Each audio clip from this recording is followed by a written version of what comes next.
been trying to get this done for a long time. Sure have. I am super excited that you're here. Episode 8. I cannot believe it. Episode 8 with Minnie Is it Carpenter? Is that what we go by? I never changed it when I got married. Okay. So, Minnie's Designs, the most famous stager in all of Toronto. A super difficult business. Finally nailed her down. We've had to try and cancel this about 100 times, but we're finally here. So thank you. My pleasure. Glad to be here. How are things going? Good. It's nice to have some quieter time as we come into the holidays here. I was going to ask, are you busy right now? Well, yes and no. Yeah. Right? There's always that case of every stage needs to be picked up. So there's been over 20 in the past 2 weeks of 20 pickups. Yeah. Wow. That's a lot. That's a lot. And you do all the moving yourself, which is insanity. I'll give you the heads up. The entire office is hurting today. I am especially hurting today. We had our Christmas party last night. So if I seem off my game, that's the explanation, and I'm sticking to it. That's your excuse today? Yeah. So, Minnie, you're an integral part of our business. The change that I've seen in the 20 years that I've been in this business with regards to what agents have to do to get a home ready for sale is absolute insanity. How long have you been in the business? Since 2015. So 2015. So we're talking 7 years. Yeah, almost 8. 8 in February. So even in those 8 years, have you seen a lot of changes? Yeah. Definitely. I mean, it's not just about what you have to do to get the house ready. It's also how many different demographics you need to appeal to. Like, the styles have changed, the colors have changed, everything's changed, and everything is continually changing. But what about on the real estate side, though? The way you see agents getting homes ready for sale. Do you notice a difference on that front? Not your side of the business. We'll get to that. But on the agent side of the business. Well, yeah, now you guys do everything you possibly can. Everything. Mm-hmm. You run rat races, basically, for homeowners. In a way that you didn't have to, I guess. Or I don't know. Maybe you can answer why you have to do so much more. Well, I know every agent operates differently. But I would say, certainly when it came to my business as an agent, I looked at it as sort of a full-service thing. I pretended that, you were a part of my team, and we would come in and we do everything for the seller. Right. You have a lot of agents where the sellers are still paying for staging? Yes. Yeah? Yes. More than 50%? I think that it's actually been increasing in the past year and a half about how many homeowners are paying. It's not going the other way. Really? Yeah. Well, particularly with the change in the market. I mean, I know a lot of agents are going to have to change their business plans. I've certainly had scenarios that just kick the living shit out of you where you do the full stage, the declutter, the handyman work. The house doesn't sell, and then they take the listing away from you. And that is always exceptionally painful. Mm-hmm. And I guess with the change in the market, more and more agents are going to be afraid to cover those expenses. 100%. That's what I'm noticing as well. Yeah? Mm-hmm. Great answer.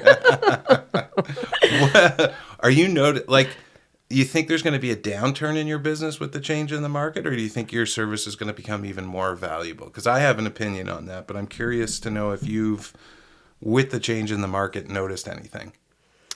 I have noticed that not every house is being staged. However, I don't think that it's really going to affect my bottom line at the end, because houses will still need to sell. Houses will still need to be staged. Yep.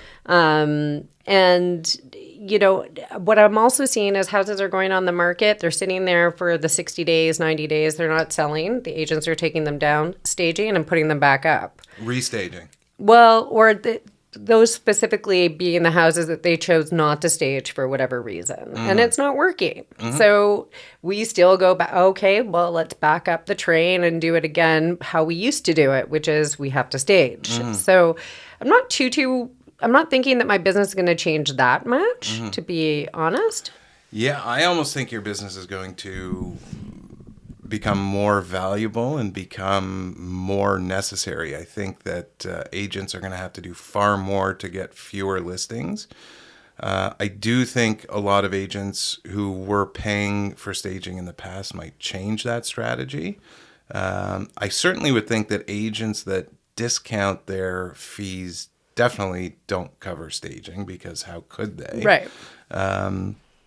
But when you're in a market, when you're heading into a market like this, your house has to be perfect. Yes. Like, even in the best markets, I never did not stage a house. I think you've been in every single listing that I've ever had for the most part, unless, you know, you have some sort of super cool seller who doesn't need to touch a thing.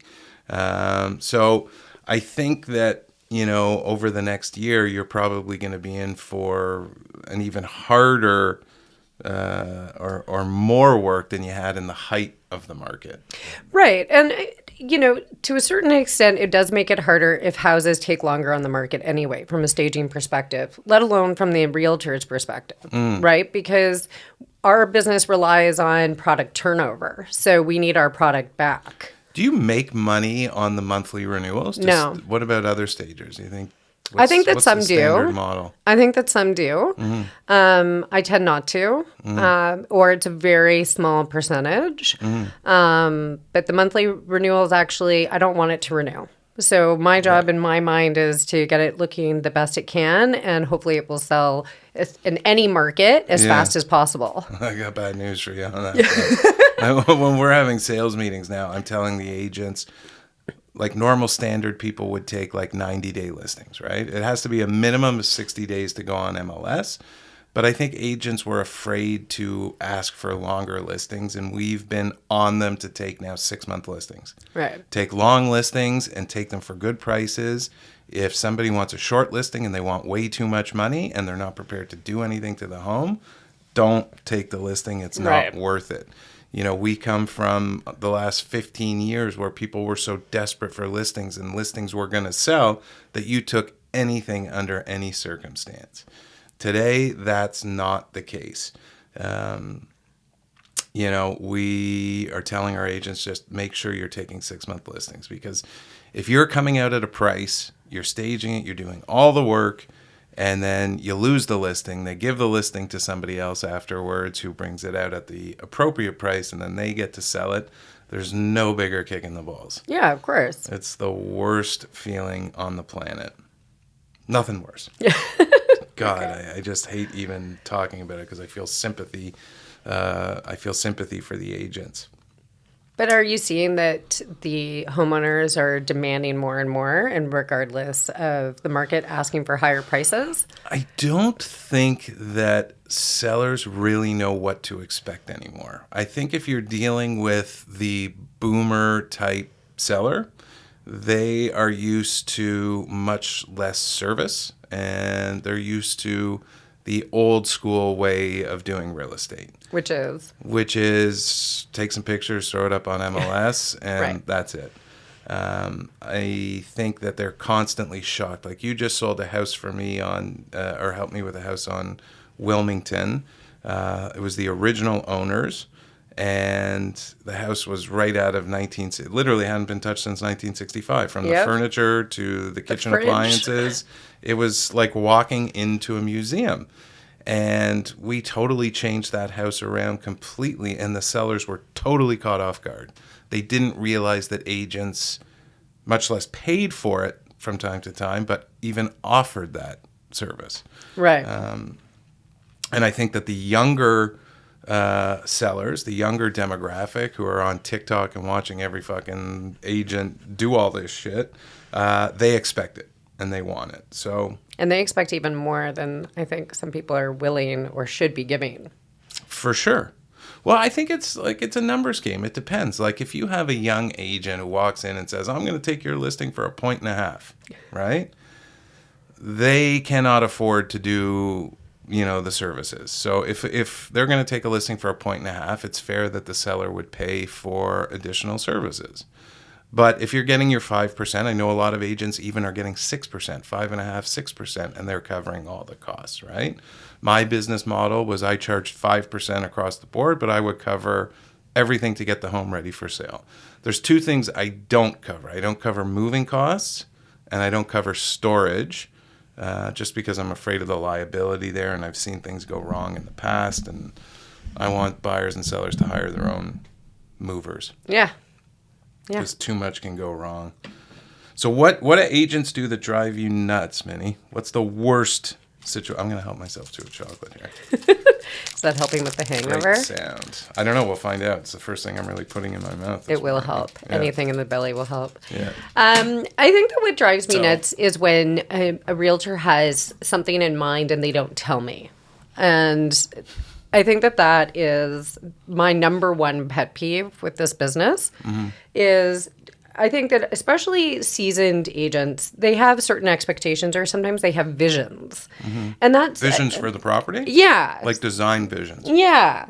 And I think that that's great and I would love to hear it. But if I get to the point of they're seeing a finished product and they're like, oh, you know, I really wanted boho, but you went mid-century modern. And it's like... That fucking happens? It does. Not from your guy clients.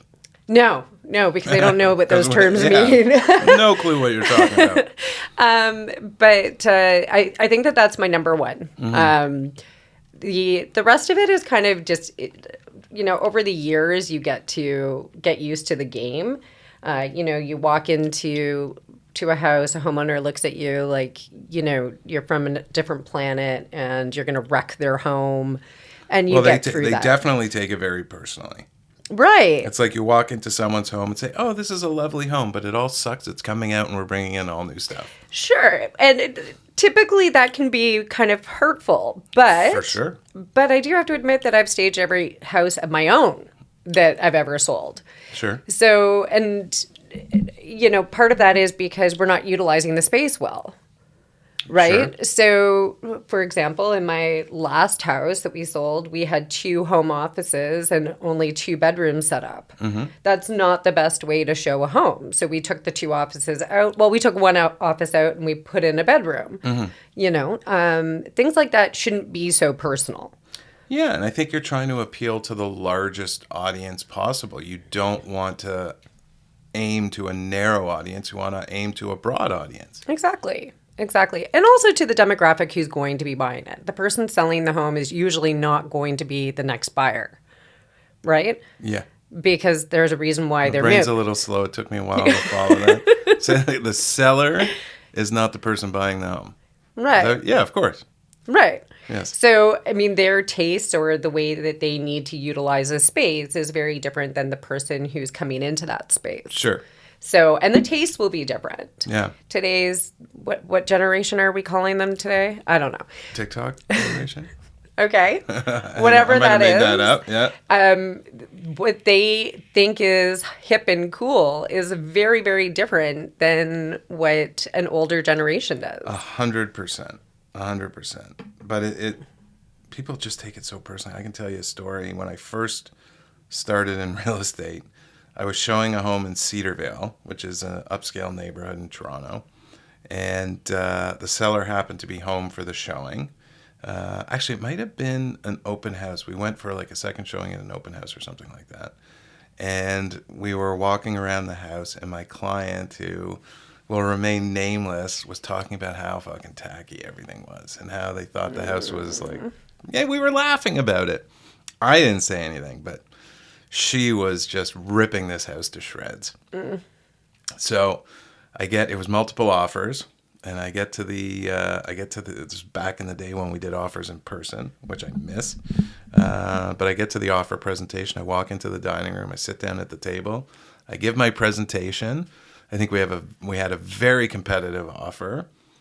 And the seller looks at me and she says, I don't give a shit if your clients are $1 million more than the highest offer. They will never get this house. I don't even want you in here. Thank you for presenting your offer. Get out. Whoa. Yeah, it was brutal. That's actually one of my crazier real estate stories. But she happened to be walking around the open house, I guess spying, and heard everything my client said. And I had to walk out and say, sorry, guys, we're not getting this house. She was in the open house, heard you ripping on it, and we need to move on. And the reason I bring up the story is because, like, I mean, I've seen you in action, but the layman's not going to, like, how do you have that conversation with a seller? Like, what are you saying to them to make them feel better about all the changes you're going to make? I think for the most part, it's about explaining that they're not the buyer because they know that, right? That's something that, they're either downsizing or they have too many kids for their space or whatever the case may be. I think that they can appreciate that there's a reason they're selling their house and it's not for them anymore. But also it's about like whatever we can use, I'm happy to use. I'm also happy to listen to what they want. Sometimes homeowners who are really picky, I find want to be involved to a certain extent. Really? And not that I want to be... Like they give you feedback on your notes and stuff? Sometimes, yeah. Sometimes they'll call me and talk to me directly or email me a bunch of times, which is fine. Yesterday, I spent half an hour on a FaceTime with a client who wanted to I told her to declutter a room, and she wanted to walk through each room in the house and show me what she had done. And, those are things that if you take the time to do, the homeowner just feels so much more comfortable. And not that I think that it's necessarily worth my time all the time, but it's also an integral part of customer service. And that's technically what we're all in. For sure. You get the double customer service sword, right? You got to be offering customer service to the agent who brought you in and to the seller as well. Yes. Yeah, that's tough. Yeah. Most agents are pretty nice people. Yeah, you must have a few that you like less than others. I won't ask you to drop any names, but I can imagine because it's so frantic. Like at times, everything's left to the last minute. I mean, that's got to be an issue for you as well. It's got to be a pet peeve. When you get I got to get this done in a week. I got to get you back here. Blah, blah, blah, blah, blah, blah, blah. Like you must be running around like crazy. Sure. In high season, you can have 16 to 18-hour days. Back to back to back to back, just simply because, as you say, you're doing setups and you're doing pickups, and they all have to happen like it's right away because that's how agents operate. Yeah, for sure. Like we're listing this tomorrow. Can you get it done? What? It's and you pretty much work solo. Like you don't have a team working for you. No, and it's coming. Well, no, you know what the issue is? I have to say, don't take this the wrong way, but there is nobody I want to spend 18 hours a day with, day in and day out. Sure. And that is a problem. There's also... But couldn't you get people working under your umbrella, like at different houses than you're at? Sure, but then it's my name attached to it. So I have to be very careful with that. But yes, the team perspective is definitely in the works. It's just more of where they are and what they're doing. So more warehouse work, I think, than probably on site to begin with. Okay. But we'll see about how that works. Yeah, listen. Yeah. Hey, I don't have to go to the gym. Yeah, that's true. Very true. Yeah, I'm shocked to always see you move shit around that I couldn't even lift up. So it's impressive for sure. When is your high season, out of curiosity? Does it match up? Like people are always shocked when we tell, clients when the best time to sell is. Like every year for the last 20 years, the best time to sell if you're a seller is from the third week of January until the end of March, right? That is really our spring market. But people always think, when you speak to someone on the street, they always think that May, June, July is the best time to sell. Right. I would imagine that's your busiest time because that's when most listings come out. Or is it like, what is your high season? Really, high season for me would be January this year 9th to, I would say, June, probably June 1st. And then it will be again from September 4th or 5th, whatever day that is that the kids hit school, until probably December 1st. So they're long spans, but it's simply because of the double whammy, right? Like it's not the in just... and the out. It's the in and the out. Right. Yeah. Yeah. And then the warehouse work that comes after the out. Right. because it all has to go somewhere once it's picked up For sure. and organized and cleaned. And there's a big process after. Do you own all your furniture? Are you renting all your furniture? Do It's a you do mix. both? It's Yeah. a big mix. Yeah. I own what I want and also what is easy to move for me. And then I rent things that, I'm not going to be moving my own couches by myself. So those things, and it's cheaper in the end to rent it anyway than to pay movers on both sides. So Right, because the rental company delivers and picks up. right. And I'm still doing all the moving of all the stuff I own, which is a lot. A lot. I was thinking about posting that on Instagram today about what is left over after all the big stuff is gone. Because it's impressive Yeah, how for much sure. stuff has to come I'd out. like to see that. Huh. Yeah, it's hard work. It's backbreaking work that you do. That's for damn sure. You ever thought about getting your real estate license? Yes. Yeah. Yeah. Interesting. Yeah. Yeah. Well, Does that mean you're in the process of getting your real estate license? yes. Oh, wow. But the truth is that I'm not planning on ending my business anytime soon. It's much more about I won't because it's a backbreaking business. I won't physically be able to do my job in a few. Well, I'm not a spring chicken, so there will be. But just, man, I've seen you walking around stages carrying like kids on your hips, like a couch. There's no question. I don't know how your body holds up.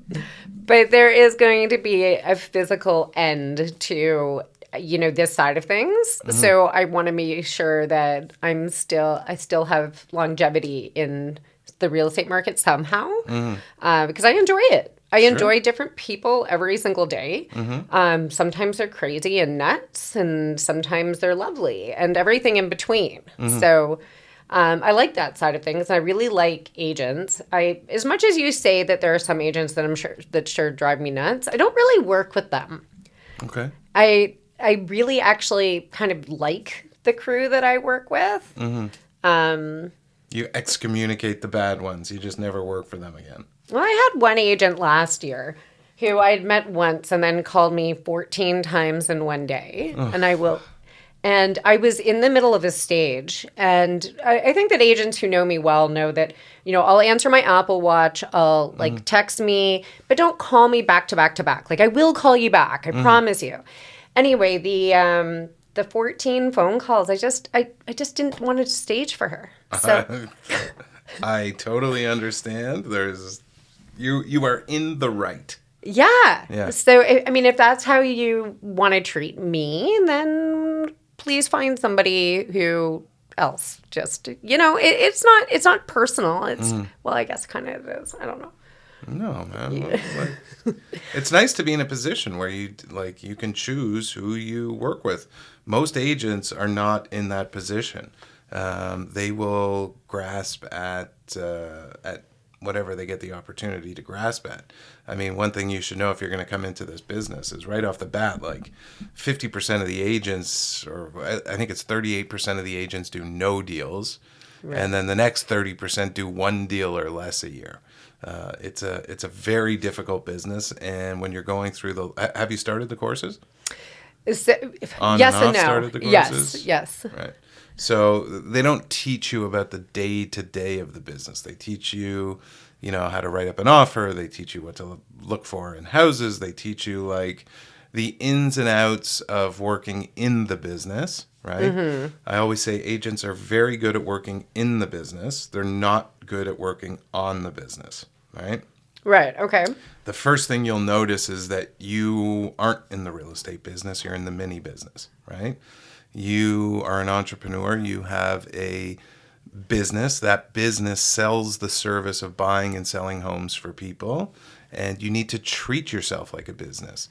You need to market yourself as someone that provides a service. And the hardest part about this business is getting clients.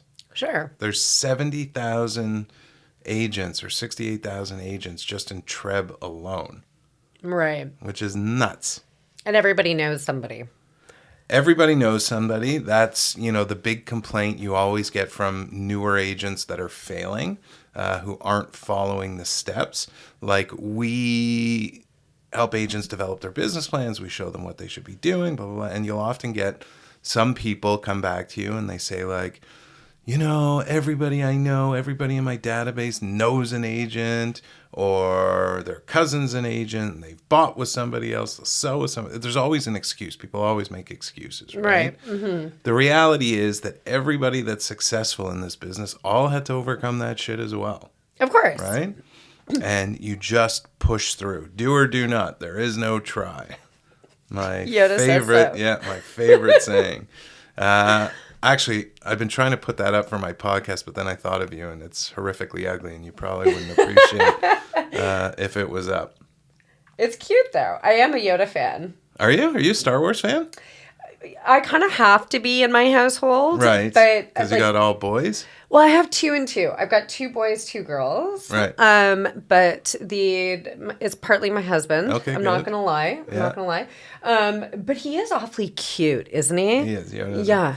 Yeah. I wouldn't say he's a good-looking dude, but he is, particularly there's a Baby cuteness. Yoda from the television shows. Yes. Or Grogu, whatever his name is. Yes. Yes. I am a total Star Wars nerd. Yeah, I'm not ashamed about it. And my youngest, it's Spider-Man and Yoda. So those 2 things are everything. Good. So, Good to know. yeah.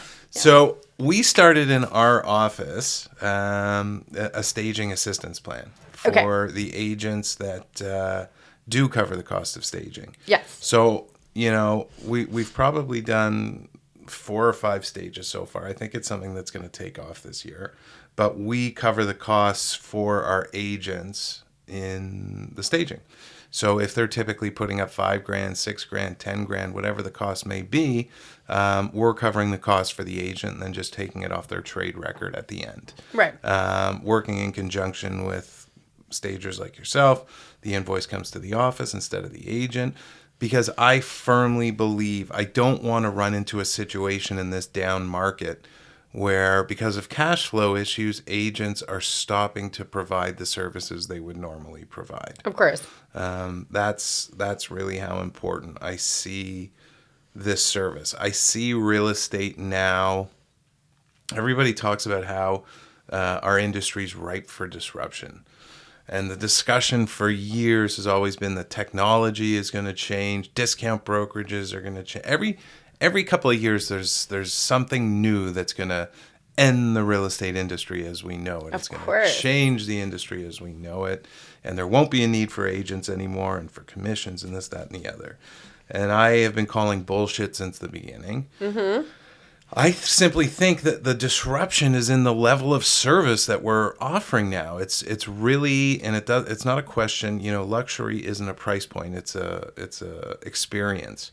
And the disruption has come. The agents that are successful today offer a level of service that has never been seen in this industry before, right? Like, I walk into a property, I bring you, I bring a declutterer, I bring a handyman. Everything is done for the sellers. The sellers don't have to touch a thing. All they have to do is, hand over the keys, and everything's going to be done for them. That is something that most agents, I don't think, offer. Like, no. Do you see that from what percentage of agents? Is it just the top agents? Like, and are you seeing that from all the top agents that you work with? I see from the top agents that I work with, there's a combination of that. So it's usually a crew coming on to see it, to see a property. But who's paying for what changes based on who I'm talking about. But yes, top agents, I would say all of them bring a crew of people, maybe not all at the same time, but sometimes they're staggered. But a homeowner is definitely meeting multiple different trades in the listing process. It's not point in telling somebody what to do and hoping they get it done. That doesn't typically work, to say the least. It doesn't happen. For the most part, I show up to see a property. We're all there. And then when I show up for stage day, it's all done. Right. So as an outsider looking in, is there something that you have noticed or that you can pinpoint that I assume you know from the people you work with who's a top agent and who's not a top agent? Sure. But I like the little guys. No, for sure. There's, and those people are building their career. But what I want to know is, do you notice a difference or a quality that runs through all the super successful agents? Like, what do you see different about, let's say, a Sabrina Kaufman team as opposed to someone who's maybe doing, one sale a quarter? I would say that the biggest difference would be that they don't know what to do, and so they're relying a lot more on what the homeowner wants, which is not necessarily what's best for the property, or what other people are telling them to do. I'm having another chocolate, sorry. Can't hide the wrapper sound. No. Whereas somebody like Sabrina definitely knows her stuff, right? So she's going to say, oh my gosh, we need to paint this trim. She's not relying on the homeowner to get it done. She's just going to do it. I would say that that's the biggest difference. But So would you say that's confidence? in part it's confidence, but I think in part it's looking at the little things. It's for usually prospective homeowners are going to notice things that regardless of whether or not we want to tell the client, the prospective home buyer is still going to notice it. So we have to do something about it. So like if a sink is, gross around the edges, pretending it's not is not the answer, right? Because we don't want to hurt the homeowner or something like that. We don't want them to take offense. And as we were talking about it at the beginning. And I think that that's where the biggest difference is that the smaller agents don't tell the homeowner the little things that need to be done. Right. They don't come in and take over. Right. So, like essentially, a top producing agent's going to come in and say, Mr. Seller, I know this sounds like a pain in the ass, but I'm telling you from years of experience, we're doing this. We have to do it. It's going to make a difference. Right.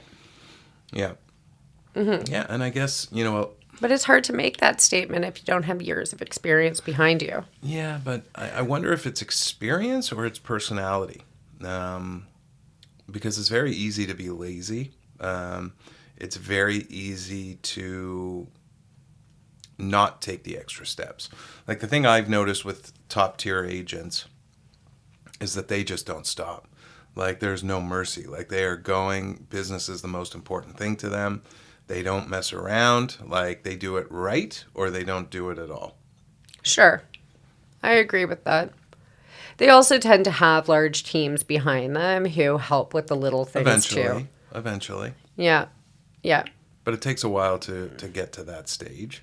I think that, you can fake confidence to some extent, but it's like going into a buy when you're acting for a buyer.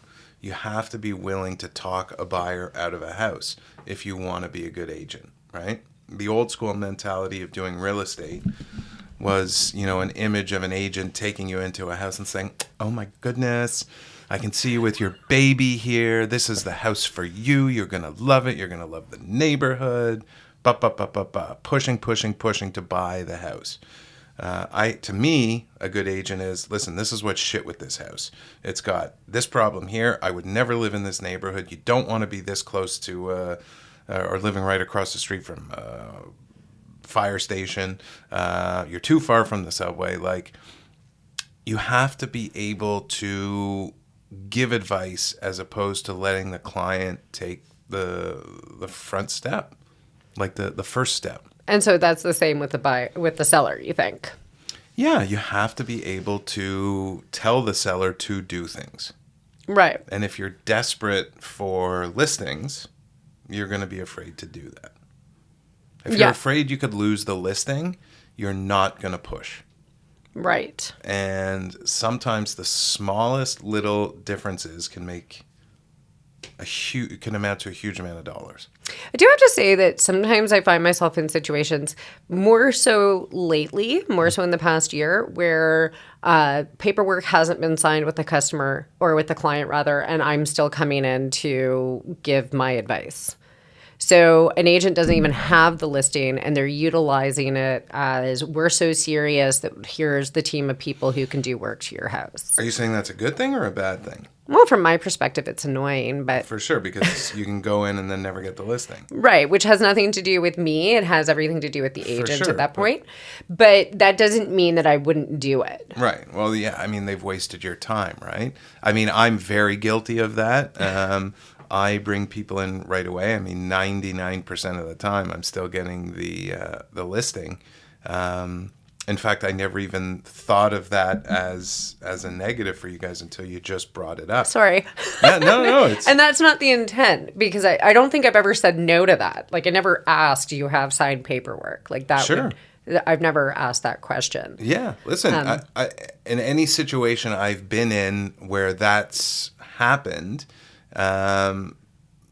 I guess the listing maybe not happened right away, but it's happened within the next 6 months, right? Mm-hmm. Like, I've definitely had situations where I've brought in the team ready to go, and then the seller says, you know what, we got to wait. And then we bring it at 6 months later or a year later or even 2 years later. But still, the groundwork has to get done, and it's been done. And then, you know, you can just hop in and get it done. But that's a good point. Yeah, I'm actually staging a place next week that I saw 6 months ago, which is always interesting. Sure. We were expecting to do it in the fall. Mm-hmm. We didn't. And here we go. We're going to be doing it for January. And we're staging it at, like, just before the holidays so that it's bam, ready to hit market. Mm-hmm. And yeah, I saw it 6 months ago. And they're like, do you still have your pictures? Do you still have your notes? Yeah. And the flip side of that is I've also had scenarios where whether it's you or someone else, we've brought in a stager and the seller has said, we ain't doing it, right? That happens as well. That's always uncomfortable. But it happens. You mean not staging or not? Not staging. Yeah. Yeah. Like, I can think of one that I had you in, which still hasn't come to market, but it's coming to market in January. It is no, I'm not going to say which property it is just in case they're listening. But you came in, and it's not that they didn't. Well, yeah, they took personal offense to our suggestions. You can probably picture which property exactly it is. I can. And as a result, we're not staging the property at all. All we're doing is some painting, and everything else is staying exactly as it was.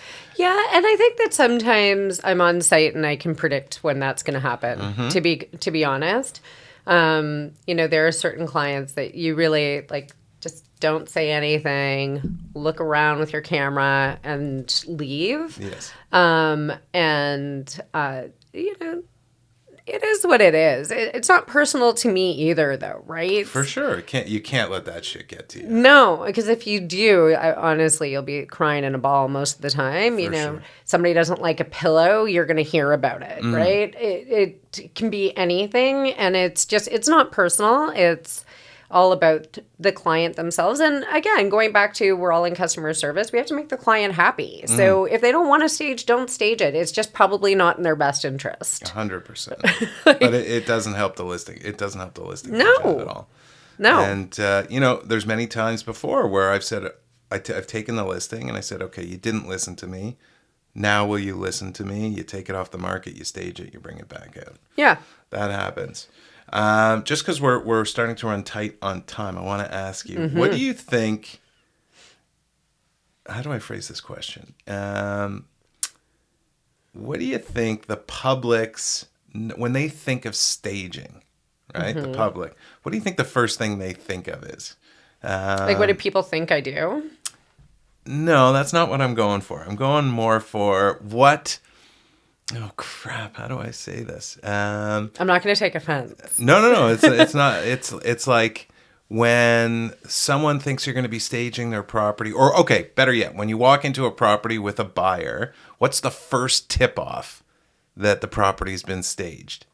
What is like a running joke that a buyer would see in every home they go in to know that it's staged?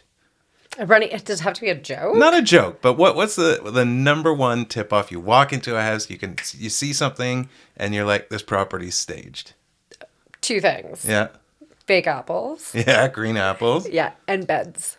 And I was going to go Pellegrino bottles. Okay. Always something green in the kitchen. Yeah, well, green pops. But yeah, you can always tell if a house has been staged by the beds. Huh. Because they're made? How they're made. But I've had to go into properties and make the beds before every showing. And Yes. I do not make a good bed. And it's so humiliating having to do that part of the job, but you do it. Yeah, of course. But what I would say is, like, from the pictures, yeah, even for properties for you, I've had to go back. Sure. Like, we stage on a Tuesday, but pictures are on a Wednesday. I show up Wednesday morning before pictures remake the beds? remake all Yeah, the for beds. sure. Right? So what's the deal with the apples? Why apples? And do they have to be green? Because you just said apples. I said green.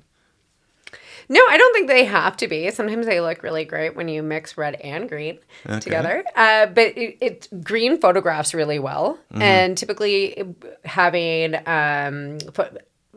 having something green in a kitchen works really well because there's not other colors to complement or to contrast. Mm-hmm. So you can't put green in any single room Mm-hmm. because of the existing colors. Whereas in a kitchen, you don't typically have something, you don't have like pink tile. Right.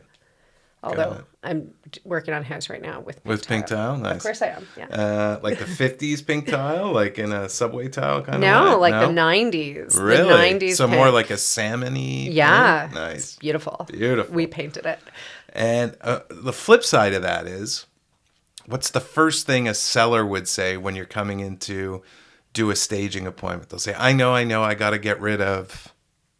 The closets. Oh, really? Yeah, every seller thinks that they need to take all of their stuff out of their closets. Yeah. Which is a very strange perspective because typically an agent doesn't want closets empty, actually. Right. Because But they do want them neat. They want them neat. Yeah. But like sellers believe that they have to get rid of every single thing that they own somehow. Like that I'm going to tell them, like, get all your clothes out. Like no stager is going to tell you that. Right. I hope anyway. I don't know. I shouldn't say what other stagers do, but I've never Very given that politically instruction. correct of you. I was going to go with personal pictures. I don't know whether every single seller believes that. No, I've but had a lot of sellers who- rule. It's a rule of thumb. No personal pictures. Yeah, from an agent perspective, I've seen houses that have personal portraits, like that have been painted of themselves, numerous ones. Yeah. Well, I can tell you, particularly in these communities like North Toronto or Leaside or Allenby or Forest Hill, if you're showing a home with a buyer and there's like one of those photograph walls with all the million pictures, it's not staged, but buyers spend at least 10 minutes looking through the pictures to see who they know in the pictures. Which matters so much. But it's creepy for one thing, but like it happened. You can't help it. You look at the pictures to see who you know in the pictures. Sure. It's crazy. Especially if you grew up in the neighborhood or something. Yeah. Because you probably do know somebody in one of the pictures. 100%. 100%. Particularly if you've been living in that community forever. Mm-hmm. Anyways, anything exciting coming up for the new year as we wrap this up? Any message you want to get out there? Any website you want to throw out there? Yeah, I mean, like I would say I post most of my stuff on Instagram, rather, which is Minnie Design CA. All your business is word of mouth, I assume, like referrals. Most of it, yeah. I don't. This podcast, you'll get it. Obviously, yeah. That's why I'm here. But it's more about, I don't actually have a message to say. Yeah, okay. Should I have one? No. Happy holidays. Yeah, Enjoy happy the holidays. Call me. Happy New staging. Happy That's New a good Year. one. Happy New Year. And Happy I think healthy. actually that it's going to be a great next year. Yeah. I'm excited for it myself. Good. Are you? You're nervous. I am. No, I'm excited for next year. Particularly as a company. I think for the last 15 years, we've been the best kept secret in real estate, and I think the secret's out, and we are set to kill. So many agents are coming to our office. The morale is awesome. The camaraderie in the office is awesome. Our culture is awesome. So I actually am super excited for this year. Yeah. I don't think we'll make as much money as years past, but I think our market share is going to increase, and we're really going to go on the attack, which is exciting. Yeah. Well, smart business often means more business. So 100%. yeah. Minnie, Thank you for everything. My pleasure, I Darren. appreciate being here. Appreciate you being here. Eat another chocolate. I know. And have a great day, everyone. You Thanks, too. Minnie.